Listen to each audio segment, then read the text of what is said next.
Welcome back to my channel, everyone. This video is part of a community challenge that was created by Jasmyn Ambrosia and Beanbaghagwag. So this is a very interesting and exciting challenge for me because I automatically thought about all of the sins and how I viewed them and how they have showed up in my life, whether I wanted them to or not, and how they've also helped me grow and become a more powerful person. There are a lot of great videos. Specifically, I want to highlight Teia Kennedy's video because she did a lot of research and it was such a great video to watch just to really get myself in the mood and immerse myself in the essence of what this challenge is about. So I highly recommend that you go to her channel and check it out. I will do my best to remember to link it down below. So when I first heard of this challenge, I knew it didn't have to do with anime, but I do watch anime and I do like anime.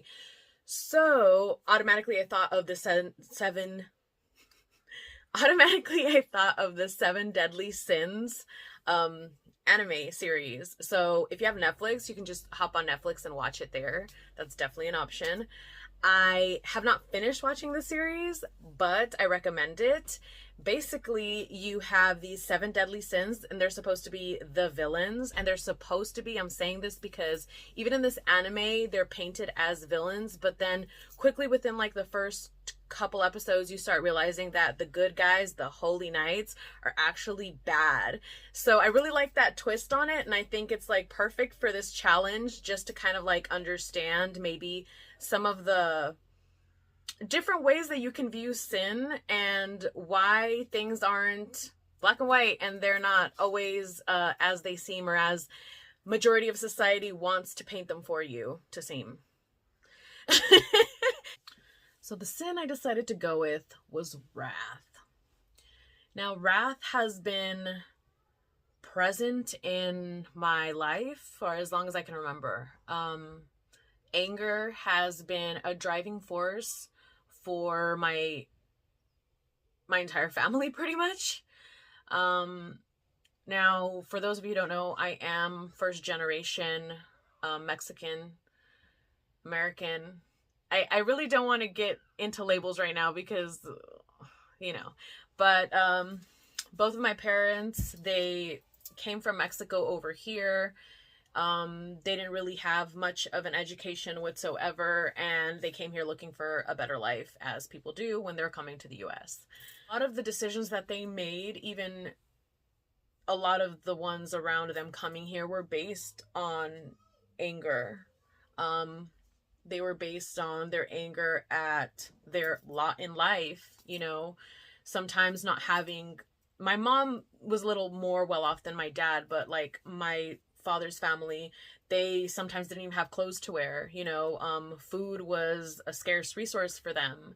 And my grandmother had birthed a total of, I want to say, I don't know, anywhere from 13 to 16 children.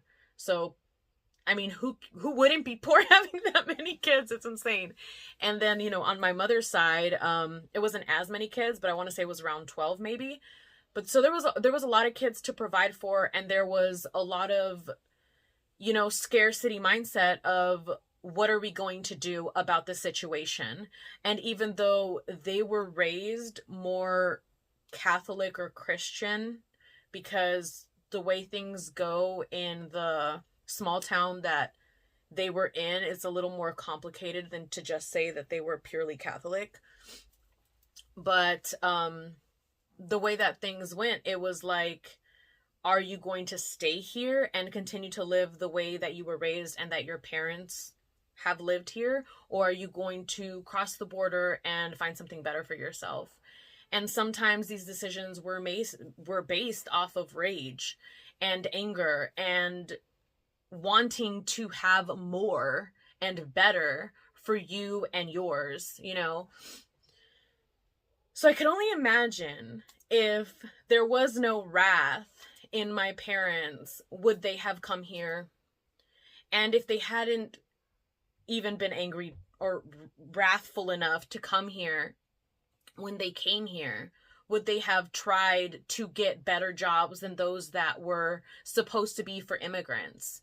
You know, luckily my mom, she was able to get some education and do some smaller things. They still weren't everything that she wanted to accomplish, but it was a lot better than would have happened had she stayed in that small, like, town.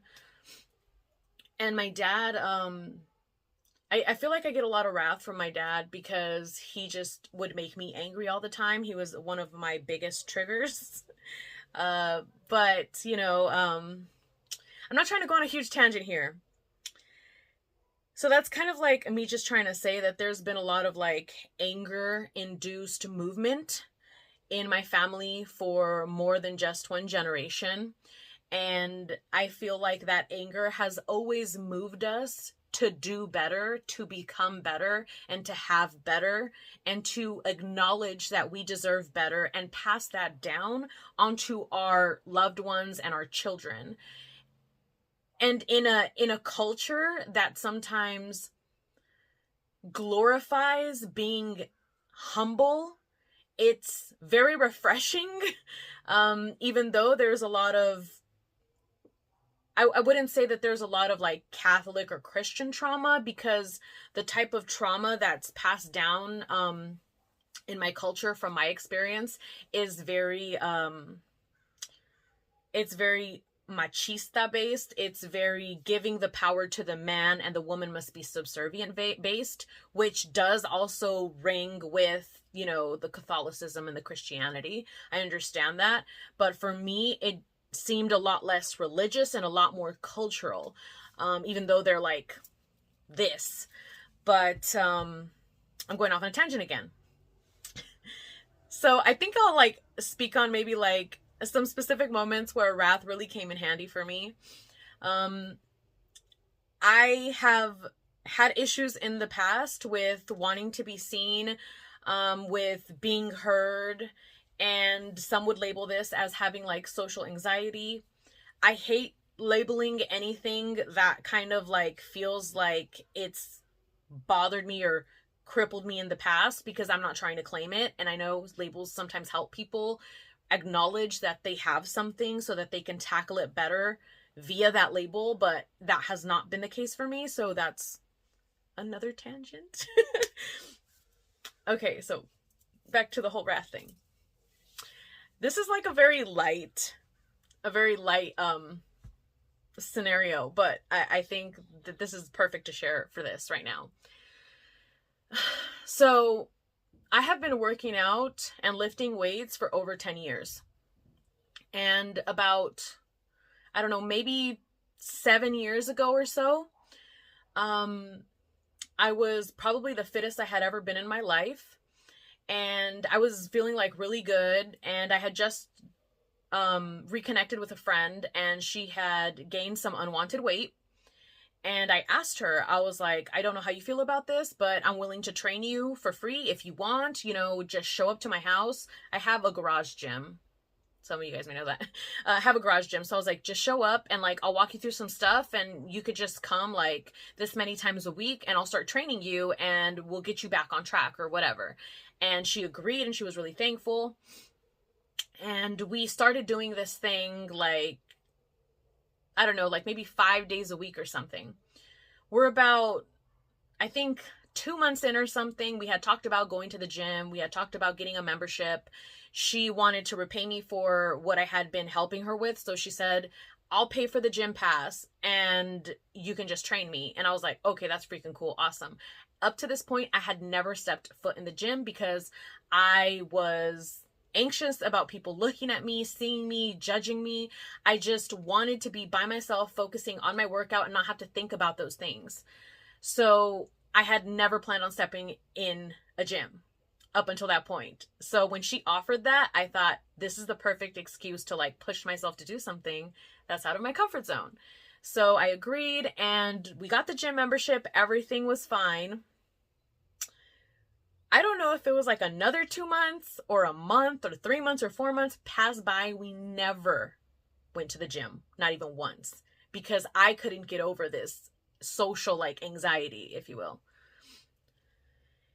So we're still working out in my gym, and she worked a 9 to 5, so we would have to have our gym sessions in the evening/night.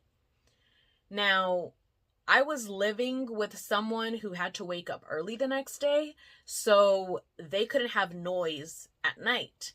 So we would try to be quiet. One day, my dad walks into the gym. He knows we're going to work out because we work out like at least 5 days a week. He walks into the gym, he knows we're going to work out, and he's raging. I don't know why he's mad. I don't know who triggered him, but I realize that I'm the one that's going to have to pay for these like broken plates or whatever. That's something you say in Spanish. I don't know if that made sense in English.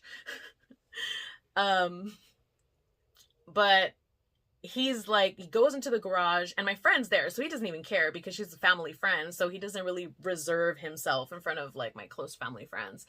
And he's angry, and he's basically saying that we can't make any noise, and he's yelling this to me, and he triggers me so much that he could just look at me wrong and I'm mad, right?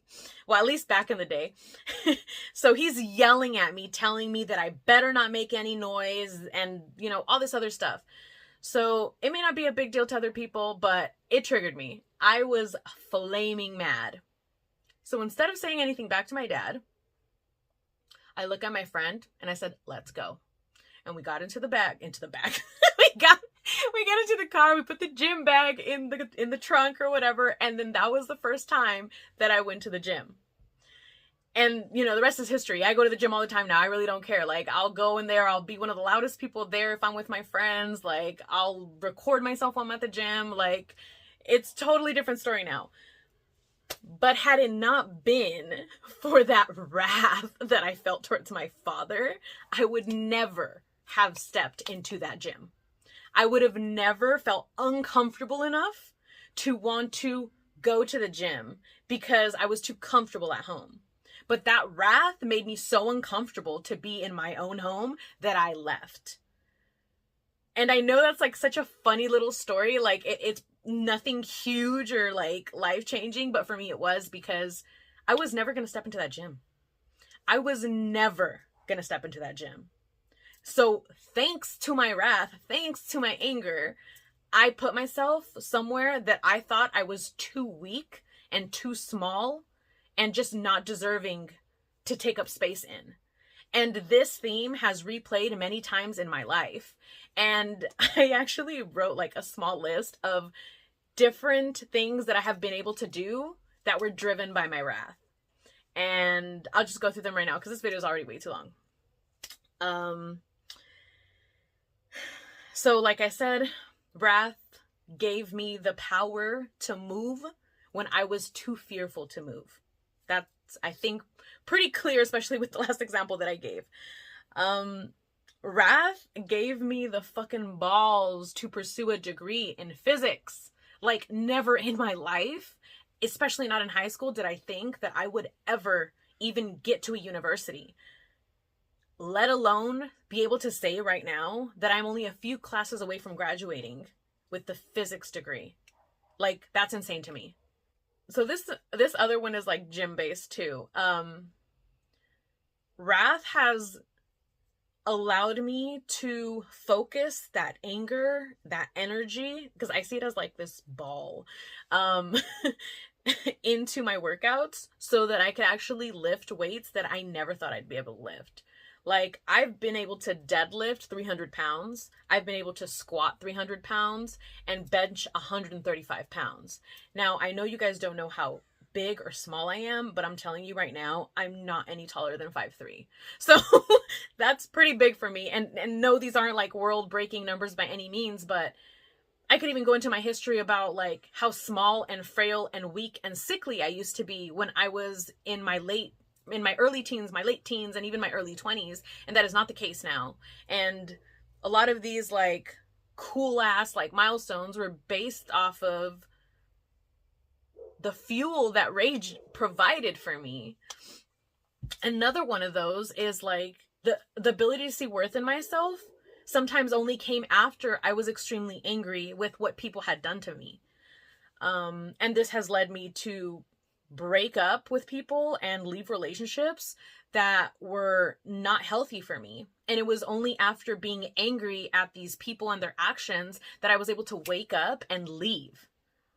And I can't imagine, had I not been able to be angry or to forgive everything that they did to me, I would probably still be there.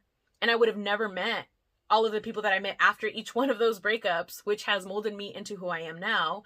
And I would have never met my current partner, which is to date the best partner that I have ever had. And it's hard to think that I could ask for more because of how much this person gives to me. And it's not about like, oh, you need to be with somebody that just gives you and you just take. That's not what I'm talking about. And if you've been in relationships where you felt like you were getting the short end of the stick, then you'll understand what I mean.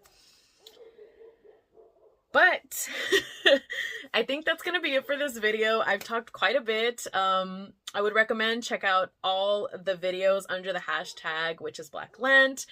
Go check out Jasmyn Ambrosia. I'm going to put Teia's video at the bottom. You should go check out 7 Deadly Sins on Netflix. It's an anime, so it's kind of cutesy, but it's also a little pervy. And then just on the like whole theme of rage and cutesy stuff, also on Netflix is this anime named Agratsuko, and it's about this little cute red panda, and she works like, you know, little executive job, little 9 to 5, and she's such a like, I don't want to say she's a doormat, but she's a people pleaser. But then she has this rage issue, and when she does, she like can't take it anymore, and she breaks into like some like death metal, screaming metal type of like performance, and it's just so cute. I just thought I'd mention that because that's just in my head. So I hope you enjoyed the video, and feel free to leave comments, join the challenge. I think this is a great fucking challenge, and I'm excited to create a poem for this, which is already past due because I've hopped on this challenge late.